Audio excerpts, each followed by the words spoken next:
When our founding fathers established this republic, they created a political and economic system unique among nations, a system which has led the United States to the very pinnacle in wealth and in world leadership. In the last few weeks, we've seen events take place which would have seemed unimaginable just a couple of years ago. For months, television screens have been dominated by images of desperate men struggling to come to terms with the crisis in the global markets. A continuing series of financial institution failures and frozen credit markets unable to fund economic expansion. Government intervention is not only warranted, it is essential. I will do whatever is necessary. You mean third time lucky? Thanks very much. In the course of the next 4 weeks, Silly Money will, with our resident team of experts, explore the background to the current crisis. Even the king's mistresses have lost large fortunes. And ask how it is that the American economy is kept alive by the savings of Chinese peasants. How Britain's most prudent chancellor oversaw the biggest ever rise in our national debt. And how today's financial derivatives were yesterday's tulip bulbs. Hello, good evening. It's a strange world we're in now when you go and see the bank manager about a loan and you don't know whether you're borrowing money from him or he's borrowing money from you. And now Gordon Brown is the saviour of the world. Global problems require Scottish solutions. It's going to affect houses. People, I feel their pain. Matter of fact, I happen to know the White House is going to be repossessed any day now. And by a black guy. And it's not just the bankers and the politicians, it's us as well. I mean, how many people here have got an Icelandic bank account? I mean, how crazy is that? I mean, if somebody came up to you 5 years ago and said, I've just put 50 grand in an Icelandic internet account. You go, what? What'd you go and do that for? I mean, that's like one step up from replying to one of those emails from Nigeria, isn't it? In any case, what assets has Iceland got? It's only got fish. And that's it. You know, get the Icelandic Prime Minister coming on the television saying, well, this has left us all with a very big headache.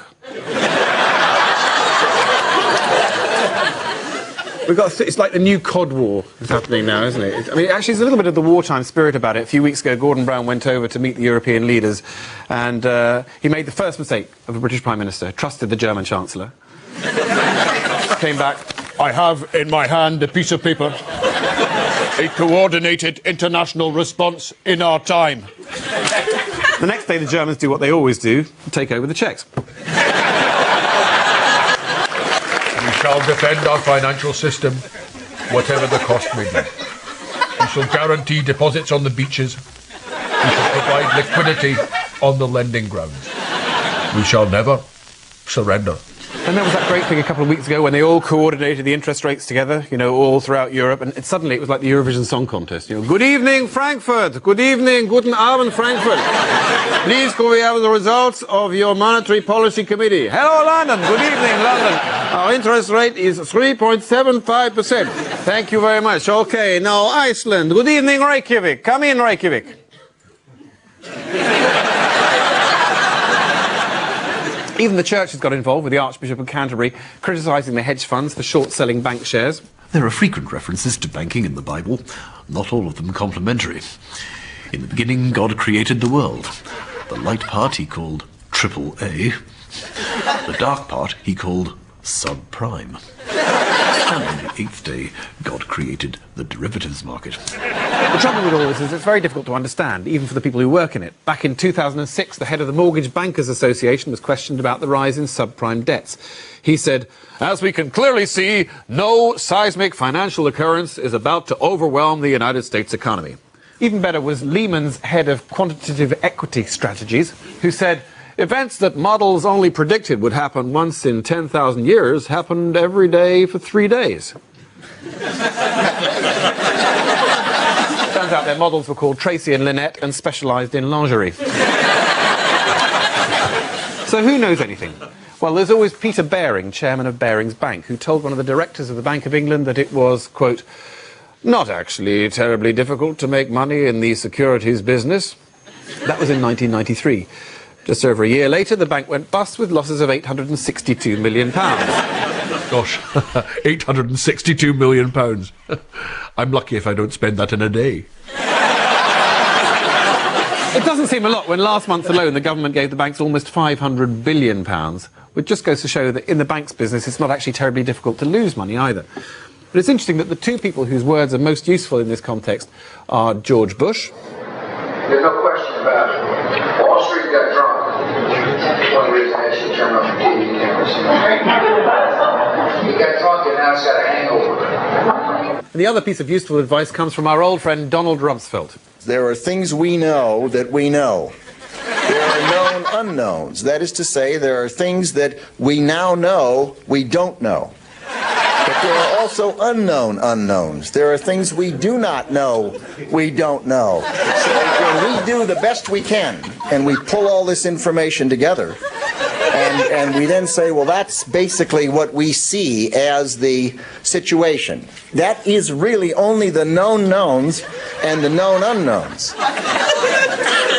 Okay, so he was talking about the Gulf War, but hey, it's the same thing, what's the difference? Both rescue plans were written on 3 sides of A4, cost $700 billion and didn't work. But the trouble with this is nobody really knows, except for one man.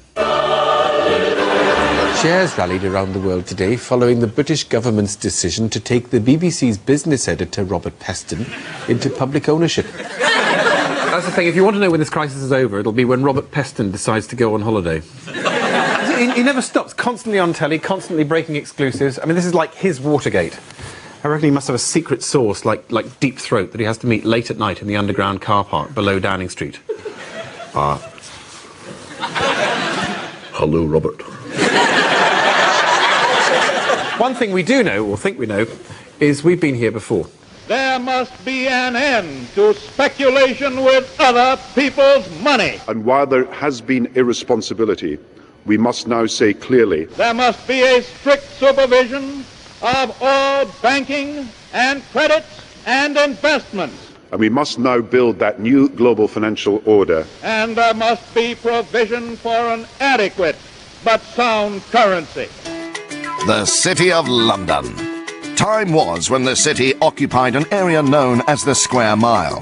But in recent years it has spread to Canary Wharf in the east, where banks have their headquarters, to Mayfair, where hedge fund managers are hard at work, to the trading floors of London city brokers, to Newcastle, Halifax, Bradford and Bingley, where a new breed of bankers has been busy transforming the fortunes of Britain's high street banks and building societies.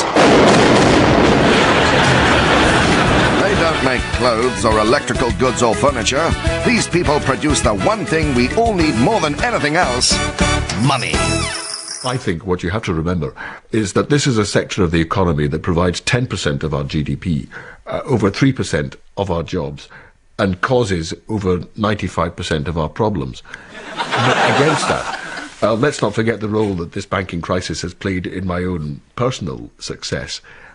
I helped them get into their mess, and they helped me get out of mine. And you can't put a price on that. George Parr, you are an investment banker. Well, I don't think there's any call for insults or name-calling. Sorry, I was just... What is, after all, a very difficult situation. Well, no, but let's face it, you are an investment banker, and I just wanted to get your view of the turmoil that is now engulfing the financial world. Well, I'm of a certain age. There are not many of us left, my generation. And I can look back at a time when the world seemed a simpler place, with some sense of certainty and order. I think of it as a golden age of banking. You're thinking of the 60s, perhaps, or even the 50s? No, I was thinking more of June last year. Why can't we go back to a time when people took the word of a banker as gospel, Now when you get suspicion, finger-pointing, everybody asking all sorts of difficult questions. What sort of questions? Oh, well, the sort of nitpicking, pointless things like, I don't know, where's the money gone? As if I'm supposed to know. But it's generally thought that it is people like you who are responsible for this crisis.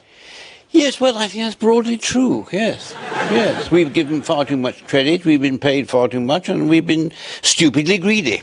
And so, what are you going to do about it? I mean, where do you go from here? I've given this a very great deal of thought. And what I've decided to do is to go on doing the same things as long as I possibly can. Surely that's an extraordinarily irresponsible attitude. Well, yeah, you might say so, but I've considered all the options, and what seems to be the way it works is that I go along to the government and say, I'm sorry, but I've done something exceptionally foolish, which will cause enormous damage to the economy. And they say, have you? Oh, well then, here's £15 billion. So, like nearly everybody else, you lost a great deal of money on property and derivatives. A colossal amount of money. But there is a silver lining to it all, if you look hard enough. Is there? Yes, luckily I lost other people's money and not my own. That's something of a consolation. Yes, it must be. So, you're all right, personally? Well, you know, over the last decade or so, it's been very up and down. Sometimes I've had good years, sometimes I've had incredibly good years. But with the best will in the world, it's impossible to spend the amounts I've earned, so I've still got quite a lot of it left. If other people had done what I did, they wouldn't be moaning about their food going up. Yes, many people would say that it is those who can least afford it that will suffer most from your mistakes. Those with mortgages and credit card debt and the lower paid. Well, I think it shows extraordinary lack of gratitude by these people for what we've done. I mean, if it hadn't been for us, the City of London would be just a pathetic backwater instead of the financial centre of the world. And think of the billions which flow into London every day, or used to. Think of the enormous amount of tax revenue that generates. But people like you hardly pay any tax. No, but think how much it would be if we did. But haven't people in your world insisted on light regulation by the government and a generous tax regime? In 2002, Gordon Brown cut the capital gains tax on business assets held for 2 years from 40% to 10%. Yes. If you were a partner in a private equity firm making millions out of deals, these millions would be taxed at 10%. In effect, they would be paying income tax at 10%, while their office cleaners were paying 20%. Yes, as often said, but it's very simplistic. A lot of private equity partners weren't paying anything like 10%. No? No. A lot of them were paying 5%. Some of them were paying nothing. In 2006, there were 52 billionaires in this country. 32 of them didn't pay any income tax at all. Well, why did the government go along with this? Because the private equity firms went to them and threatened to move their businesses abroad. And the government said, please don't do that, we want you to stay here. If an office cleaner went to the government and threatened to go and clean an office in the Cayman Islands, the government would say, well, piss off then. We know that American capitalism is morally right because its chief elements, private ownership, the profit motive, and the competitive market are wholesome and good. They are compatible with God's laws and the teachings of the Bible. The world of banking has always attracted people of the highest caliber, lured by the challenge, the excitement, and something else. What was it? Oh yes, the money. The money. Colourful characters like Matt Ridley, former chairman of Northern Rock, financial journalist, son of a Viscount, PhD in the mating habits of pheasants. But say what you like about Northern Rock, they had customers queuing round the block. Their chief executive, Adam Applegarth, started out as a cashier, made it all the way to the top, and fell off.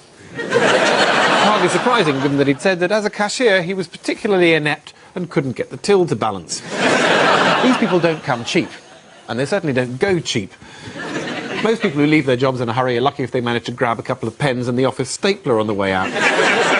Applegarth took £750,000. That's nothing compared to America. Stan O'Neill left Merrill Lynch with a heavy heart, but a heavier wallet. Having lost the bank $8 billion, he took away $160 million. When Lehman's collapsed last month, their boss, Dick Fuld, said the pain would stay with him for the rest of his life, as would the $350 million he received in his last 7 years at the bank. And it's not just banks. One London hedge fund manager offered a £200 million bonus for 1 year's work, complained it wasn't enough. That's the bonus, by the way, not the year's work. Last year, the top 5 Wall Street banks paid their workers $39 billion in bonuses. This year, having run out losses of $100 billion, 2 of those banks remain under a cloud, while 2 others have been taken over and 1 has gone bust. As you can see, this little piggy sold on Wall Street, this little piggy kept its home, this little piggy had roast beef, and this little piggy had none. And this little piggy went wee all the way to the Bank of America. I don't know about you, Robert, but every time I read these figures out, I feel like I want to take a bath. No time, Hugh. The numbers look way out of proportion to the losses the banks were making, but then everything else was out of proportion, including the lending. Lending's nothing new, it's what banks do, it's how they make their money. But in the last few years, banks were so confident they were lending out huge multiples of what they actually held in assets. Not 10 to 1, not 20 to 1 double net, not 25 to 1, that's your pony macaroni, but 33 to 1, that's Bear Stearns, not the worst offender.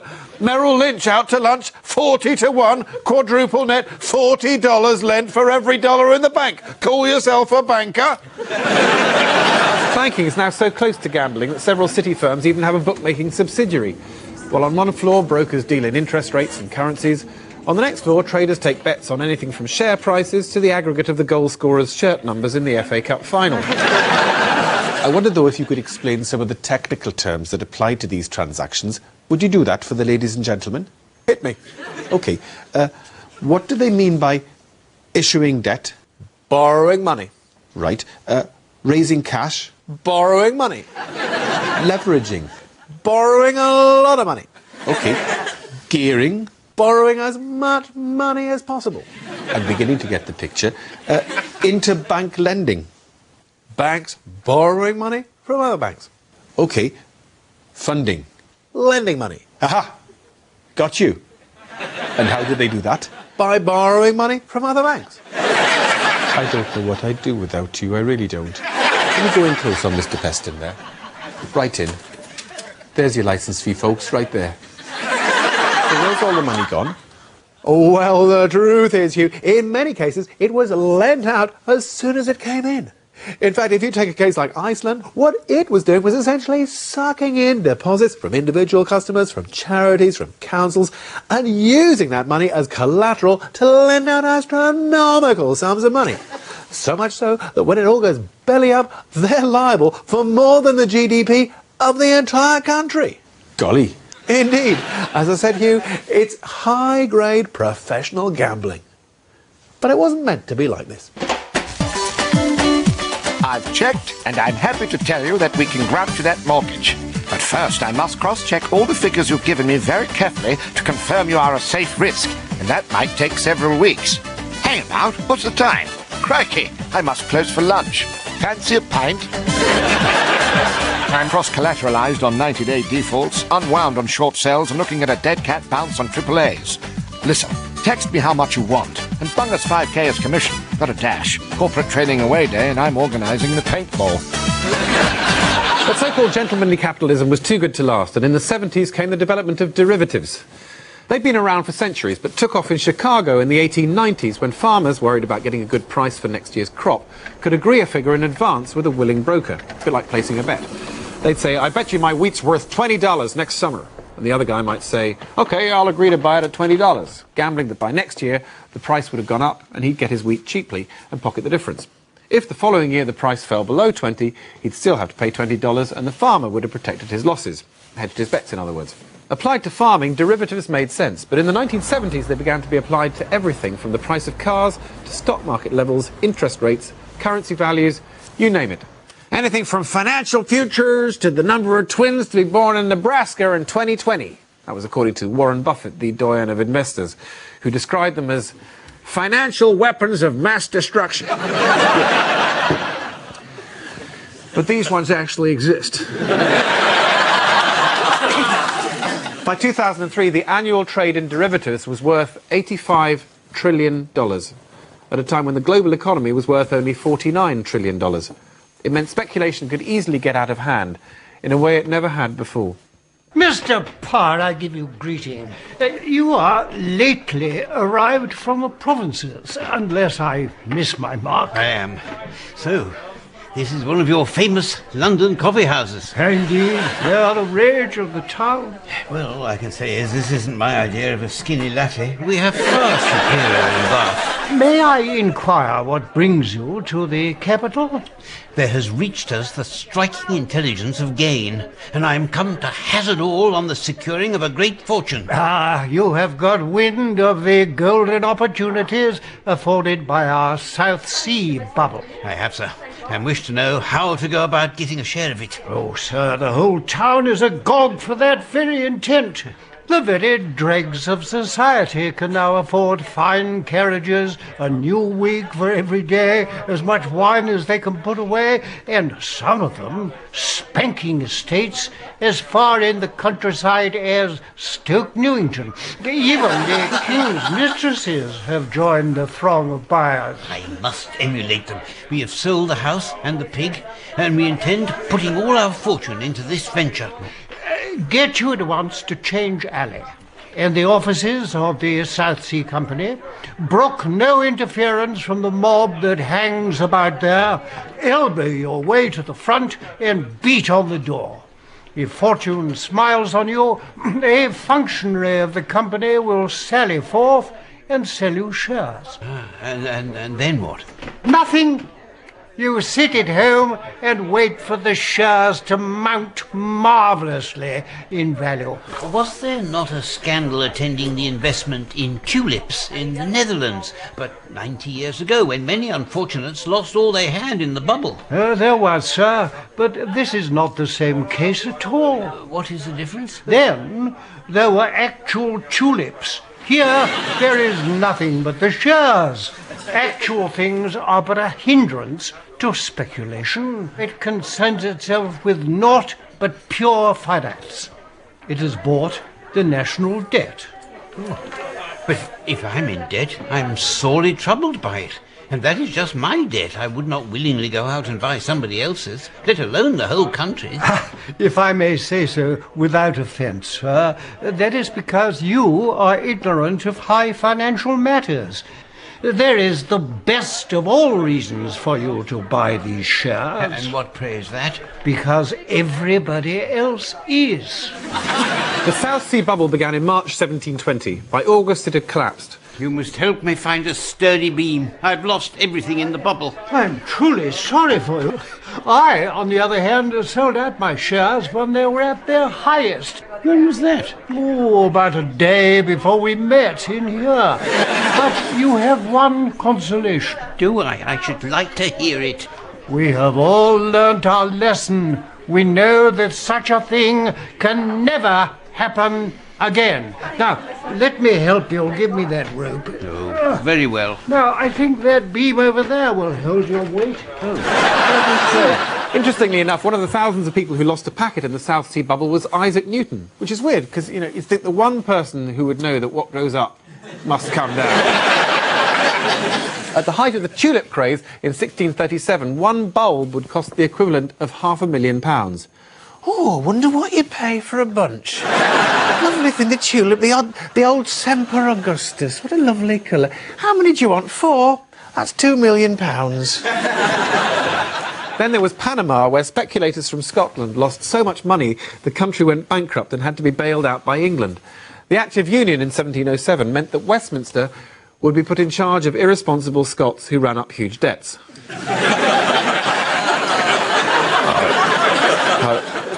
How times change. By the end of the 20th century, memories of the Great Depression, that's the Wall Street crash, not Gordon Brown, had faded, and sure enough, in 1999, Bill Clinton repealed the Glass-Steagall Act, so investment banks could start trading in tulips. Sorry, in mortgage-backed securities. It was just one of many things that was relaxed under Bill Clinton. As Barack Obama's advisor, former Federal Reserve Chairman Paul Volcker, said, Wall Street had moved from a highly regulated financial system to an enormously complicated and highly engineered system, where much of the financial intermediation takes place beyond effective official oversight and supervision, all enveloped in unknown trillions of derivative instruments. In Britain, the Tories spent the 1980s transforming the city from an image of solid respectability into a go-ahead global financial marketplace. In 1979, exchange rate controls were abolished, and in 1986, the so-called Big Bang converted the city from a service industry into a money-making machine. It was boom time in the markets, and Labour weren't about to spoil the party. In the 1990s, Shadow Chancellor John Smith led the so-called prawn cocktail offensive. In the House of Commons, Michael Heseltine had a field day. The right honourable and learned gentleman has become a star attraction in the city. Lunch after lunch, dinner after dinner, the assurances flow. Never have so many crustaceans died in vain. Don't forget, Labour governments in the past had been associated with nationalisation, with interfering in the free movement of markets, with excessive regulation. We had to show that those days were over. So you gave the city enough rope to hang itself with? No, I don't agree with that. I don't agree at all. I think what we actually did was give the city all the rope it was asking for, and in addition provided them with the materials to build a very large gallows. And at the moment of death, we sent in a team of paramedics under Alistair Darling to revive the patient, give it an instant cash injection, and allow it to trade again as soon as possible. Labour became the new Tories, with Peter Mandelson telling the Financial Times, "I'm intensely relaxed about people being filthy rich as long as they invite me on their yacht." No, hang on, sorry, it wasn't that. It was as long as they pay their taxes. But he only got as far as the filthy rich bit before the bankers ran off to the trough. They got their eye in with the dot-com bubble, but when that burst, it was no more than a bout of indigestion, and they were soon back at the trough feeling hungry. With cheap money and lax regulation, all they needed was a new source of food. And once again, it was provided by Bill Clinton. He wanted to expand home ownership by encouraging lenders to extend loans to low and moderate income people. America's biggest mortgage underwriter, Fannie Mae, wanted to make as much money as possible. You know, I guess you could say it was another case of the road to hell being paved with good interns. Intentions. And not for the first time, it involved a Fannie. On the 1st of May 1999, Fannie Mae announced it was entering the subprime mortgage market. The New York Times warned that the company was taking on significantly more risk, and if there was a downturn, they'd need to be rescued by the government. Fannie Mae's boss, Franklin Raines, insisted that, done right, subprime lending provides an important source of mortgage financing for families with imperfect financial or credit histories. But more importantly, it provided a lucrative source of financing for banks who packaged up the mortgages and sold them on. And if borrowers defaulted, they could just hand back the keys. If the mortgage was 130%, they might even make a profit. There is your money. But if Mr. Brown should get sick and we had no pay coming in, what would happen? We don't expect you to do the impossible. If you do your part to the best of your ability, I'm sure there'll be no difficulty. In a rising property market, and with credit so cheap, it was a one-way bet. You know, looking back, you can see it was the beginning of the financial terrorism we're fighting today. You think of the folks responsible for the terror. You know, Al Greenspan.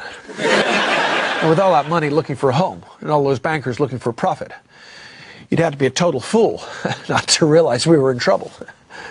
I certainly didn't. It's 2004, and you want to buy a house in Stockton, California. Only problem is you're pretty sure you won't qualify for a loan. Then a mailing from Home 123 drops through your letterbox. Even if other banks may have turned you down, we don't care. We want to get to know you. So you fill in their online application form, and within seconds, thanks to their automated underwriting system, you've been approved. By 2007, the system had been used to produce $450 billion of subprime loans. Fannie Mae and Freddie Mac crashed in September 2008, requiring a massive government bailout. Regulation had failed despite the attentions of the watchdog.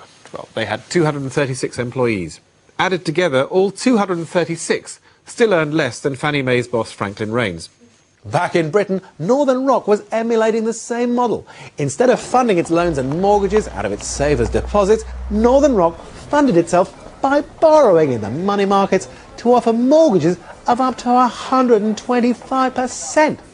While it lasted, they were the toast of the Northeast. When the money markets dried up, they were just toast. So, George Parr, as an investment banker, why are we so poor when last year we were so rich? Well, of course, I still am rich. Indeed. But I take your general point. Partly it's to do with the business cycle. The business cycle. Now, how does that work? The market is a very sophisticated mechanism. Sometimes it goes up and sometimes it goes down. When there's more greed than fear, it goes up. When there's more fear than greed, it goes down. So you're saying the banks have been too greedy? Oh, no, not at all. Not at all. The opposite is the case. The banks have always been noted for their public spiritedness, for having the interest of the poorest in mind. Have they? I must have missed that. Oh, no, certainly. Over the last few years, the banks have been saying to themselves, we've lent all the money we can to people who've got some assets and some prospects. How can we start lending to people who haven't got any money or prospects or any hope of paying it back? The banks were being compassionate, were they? Oh, very, very much so, very much. And of course, we can charge much higher interest to those sort of people.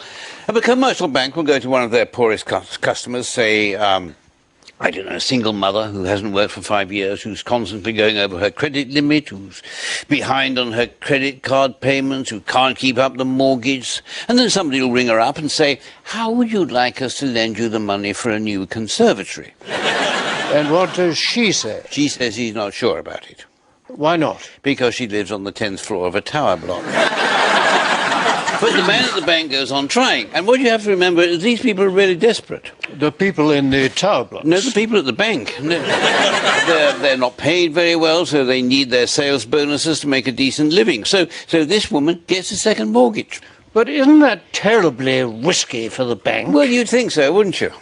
And so would I, but then I'm not very good with figures. But I have some very clever chaps working for me who are, and they found a way around this risk. They came up with what's called securitization. And how does that work? It's absolute magic. The first thing is, it's no good for the bank just to hold on to a mortgage on its own. All it means is we get some pathetic dribble of interest every month for the next 30 years. It does absolutely nothing for our bonuses. You might not live that long. That's slightly unnecessary, if I may. I'm sorry. No, but you're right. So what we do is to take this mortgage, we put it together with lots of other mortgages and bits of debt, and pass it up into what is called a structured investment vehicle, or a collateralized debt obligation, and we sell it. The advantage of that being that we can book the whole lot straight away as a big profit, and that does wonders for our bonuses. And you don't have to wait 30 years for the money. Precisely. But a risky loan is still a risky loan, isn't it? Not if you pass it up with a lot of other loans, and some other loans are of good quality. If you do that, the bad loans somehow get better. All on their own? Sort of all on their own, yes. I mean, we're in very deep waters here, mathematically. I mean, the people who devise these financial instruments are incredibly clever. You see, one of the things which makes loans risky, when you mix them all up together, is what is called correlation. If one very risky loan is put in with a lot of other loans which are very much the same, it increases the risk. Because if one goes bad, the others are very likely to. Exactly. So we had to be sure there was very little correlation in the loans in a CDO. Such as there being a lot of subprime loans to American house buyers with no chance of paying them back. Yeah, well, of course, it's easier to see that now.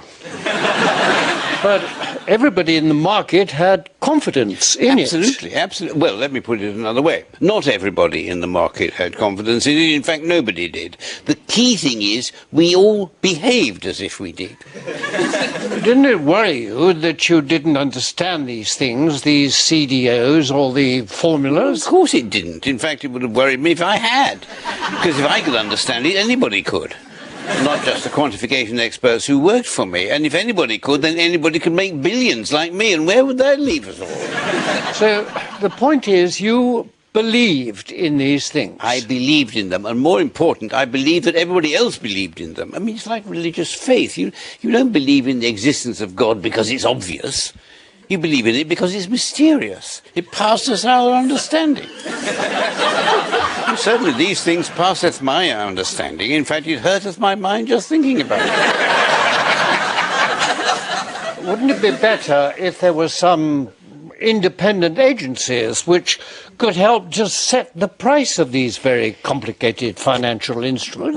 There are firms like Standard & Poor's and Moody's which put a credit rating on different forms of investment and get paid a fee. Who pays their fee? Whoever is selling the investment. Isn't there a huge conflict of interest there? I mean, surely there's a massive temptation for fraud. Giving a top credit rating to things which didn't deserve it. Well, certainly, when it came to these things like CDOs and SIVs, the agencies consistently gave AAA ratings to what the Financial Times called grotesque risk monsters. But I don't think fraud was involved. Well, why did they do it then? Well, the analysts who work for the credit rating agencies aren't very well paid. They get very small bonuses, so all the smart people left for the banks and the hedge funds. So, as the FT once again said, leaving second-rate employees to rate complex deals they didn't understand. So, you're saying it wasn't criminal, it was stupidity. Stupidity and incompetence, that's all. And that's something we can be very proud of. What happened to the system where a banker actually got to know the person wanting a loan and made a judgment about how risky the loan was likely to be? Isn't that a better way of doing business? Oh, my goodness, no, all that went out with the ark. You can never make any serious money doing things like that, and the market's far too big. Have you ever heard of credit default swaps? No, vaguely. Well, they're a very ingenious way of insuring against companies defaulting on loans. At the end of 2006, the market in credit default swaps was $54 trillion. That's two-thirds the size of the total global economy. And the point of them is what? To decrease the risk of a crisis in financial markets. Well, did they work? No. As it turned out, they actually increased the risk of a global financial crisis. So where did it all start to unwind? What happened? Didn't you have any inkling that something was about to go terribly wrong? Well, what everybody thought was it didn't really matter if things went wrong, or if we made mistakes, or if people defaulted on their mortgages. Why not? Because property values would go on rising and all the mistakes would be cancelled out. Now, I've been working in the city for 40 years, and if I've learned nothing else, and I have learned nothing else, there is an absolute rule that property values never go on rising forever. That's the rule. That's an absolute rule. They never have and they never will. Only a complete idiot would think otherwise. Right. Except that just this once we thought they would. But the American housing market began to collapse, and that affected all those complex financial instruments, the CDOs and the SIVs. Indeed, sales of asset-backed CDOs fell from $227 billion last year to less than $1 billion this year. Well, why did it happen so suddenly? Because some idiot somewhere asked a question that should never have been asked. Which was what? Which was, how much are these things worth? And then the whole thing unraveled. Yeah, it makes you weep, doesn't it? If they'd have kept quiet, things might have just gone on as they were. Oh, for the good old days. Now we are beginning to see something of what a mortgage banker really does. The full and active life he leads. Much of it behind the scenes. All that mattered was that everyone was in on the craze. As Chuck Prince of Citibank put it, as long as the music's playing, you gotta get up and dance. And we're still dancing. When the music stopped, Citibank lost billions in everything from mortgages to credit cards. While Chuck was dancing, others were involved in more serious pursuits. James Cain, the boss of Bear Stearns, was on a course. James Cain, CEO of Bear Stearns, was on the course on June 14, 2007, and out of reach at the Hollywood Golf Club, where he had permission to land his helicopter when the company suffered a 10% drop in operating earnings. He played again the following week, June 21st, as banks pressured to increase collateral on the loans they'd made. He played yet again the following day when the biggest rescue of a hedge fund in a decade was launched. As Merrill Lynch lost $100 million a day that same summer, their boss Stan O'Neill was more concerned with getting his golf handicap down from 10 to 9, playing 20 rounds in 6 weeks between the 12th of August and the 30th of September. It's impossible for the human mind to grasp the total amount of money that has been required to build the America we know today. Where then does all this money come from? It's almost impossible to believe people didn't know something was wrong. While foreclosures soared in 2007, the FBI reported a 31% increase in suspicious activity reports in the American mortgage market, up 800% on 2003. In June this year, the FBI arrested 400 people and charged them with over $1 billion of mortgage fraud, making plain this is only the tip of a very large iceberg. George Parr, as an investment banker, how do you think we're going to get through this crisis? Well, it depends who you are. If you're holding a mortgage or if you're on middle to low income, then of course you're stuffed. So what's going to happen to you and to your bank? There's a rumour going around that you're going to be taken over by a Spanish bank. Yes, it's a possibility. It will be a very, very sad day. It'll mean I've nothing to look forward to except compensation payment of £12 million and a £5 million pension fund. Isn't that rather a lot of money to pay someone who, after all, did so much damage to his company? We can all understand big rewards for success, but this is a reward for failure. Oh, no, it's not a reward for failure. It's compensation for failure. And they probably think it's worth paying £12 million to stop me doing whatever I was doing to the company. So why are Spanish banks in particular in a position to buy up other companies? I mean, earlier in the year we saw Alliance and Leicester bought by Santander. Didn't they lose money on these toxic financial products? No, the bloody Spanish didn't, and for one very good reason. Spanish banks aren't allowed to hold CDOs or SIVs and things like that. It's against their law. So I have one question. Why wasn't it against our law for British banks to hold them? If it had been, we wouldn't have lost all this money on them. It's very, very unfair. So you would approve of tighter regulation for the city? I didn't say that. Self-regulation is the answer.